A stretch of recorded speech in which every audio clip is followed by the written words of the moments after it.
Team India captain Rohit Sharma శకం ముగిసింది. ఇప్పటికే టెస్టు, అంతర్జాతీయ టీ20 ఫార్మాట్లకు రిటైర్మెంట్ ప్రకటించిన హిట్ మ్యాన్ వన్డేల్లో మాత్రం కెప్టెన్ గా కొనసాగుతానని ప్రకటించాడు. అయితే అనూహ్య రీతిలో ఆస్ట్రేలియా పర్యటనకు ముందు బీసీసీఐ రోహిత్ పై వేటు వేసింది. వన్డే సారథిగా రోహిత్ శర్మను తప్పించి అతడి స్థానంలో యువ ఆటగాడు team India test captain Shubman Gill కు పగ్గాలు అప్పగించింది. దీంతో రోహిత్ కేవలం ఆటగాడిగానే జట్టులో కొనసాగనున్నాడు.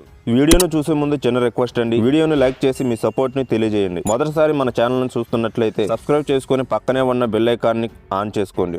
ఈ నేపథ్యంలో బీసీసీఐ తీరుపై రోహిత్ శర్మ ఫ్యాన్స్ ఆగ్రహం వ్యక్తం చేస్తున్నారు. దిగ్గజ కెప్టెన్ కు ఇది అవమానం లాంటిదేనని సోషల్ మీడియా వేదికగా సెలెక్టర్ల తీరును ఎండగడుతున్నారు. వన్డేల్లో 75కు పైగా విజయ శాతం కలిగి ఉన్న సారథి పట్ల ఇలా వ్యవహరించడం సరికాదని హితావు పలుకుతున్నారు. ఇదిలా ఉంటే రోహిత్ శర్మను కెప్టెన్సీ నుంచి తప్పించడంపై team India chief selector Ajit Agarkar స్పందించాడు. ఆస్ట్రేలియాతో వన్డే టీ20 సిరీస్ కు జట్టును ప్రకటించిన సందర్భంగా ఈ విషయంపై వివరణ ఇచ్చాడు. భవిష్యత్తును దృష్టిలో పెట్టుకోవాల్సి ఉంటుంది. జట్టు అత్యుత్తమ ప్రయోజనాల గురించి ఆలోచించాల్సి ఉంటుంది. ముందుగానే స్పందించి కొత్త వ్యక్తి చుట్టూ జట్టును నిర్మించాల్సి ఉంటుంది. ఇది సాహేతికమైన నిర్ణయం. అగర్కర్ తమ నిర్ణయాన్ని సమర్థించుకున్నాడు. అదే విధంగా 3 ఫార్మాట్లలో ముగ్గురు కెప్టెన్లు ఉండడం ప్రాక్టికల్ గా అంతగా వర్కౌట్ కాదని, అన్ని జట్లకు ఒకే కెప్టెన్ ఉండడం ద్వారా హెడ్ కోచ్ గౌతమ్ గంభీర్ కూడా పని సులువవుతుందని పేర్కొన్నాడు. అయితే కెప్టెన్సీ నుంచి తప్పించడంపై రోహిత్ ఎలాంటి చర్చ జరిగిందన్న విషయంపై మాత్రం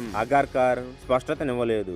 ఏదేమైనా వన్డే వరల్డ్ కప్ 2027 టోర్నీని దృష్టిలో పెట్టుకుని కెప్టెన్సీ విషయం గురించి రోహిత్ తో మాట్లాడామని మాత్రమే అగర్కర్ వెల్లడించాడు. ఇక రోహిత్ తో పాటు మరో దిగ్గజ బ్యాటర్ విరాట్ కోహ్లీ కూడా దేశీ క్రికెట్ ఆడాల్సి ఉంటుందా అన్న ప్రశ్నకు బదులిస్తూ, ఆటగాళ్లు అందుబాటులో ఉన్నప్పుడు ఖచ్చితంగా దేశవాళీ క్రికెట్ ఆడాల్సి ఉంటుందని మేము స్పష్టంగా చెప్పామని పేర్కొన్నాడు. అంతేకాదు, Rohit Sharma, Virat Kohli one day world cup 2027 నాటికి ఆడే విషయంపై తమకు ఎలాంటి హామీ ఇవ్వలేదని అగర్కర్ ఈ సందర్భంగా పేర్కొనడం గమనార్హం. ప్రస్తుత నిబంధనలకు అనుగుణంగా ఇద్దరికి ఫిట్నెస్ టెస్టులు నిర్వహించామని, ఇద్దరు మ్యాచ్ ఆడేందుకు ఫిట్ గా ఉన్నారని తెలిపాడు. కాగా అక్టోబర్ 19 నుంచి నవంబర్ 8 వరకు టీమిండియా ఆస్ట్రేలియా మధ్య 3 వన్డేలు, 5 టీ20 మ్యాచ్లు జరగనున్నాయి. ఇందుకు సంబంధించిన బీసీసీఐ శనివారం తమ జట్లను ప్రకటించింది.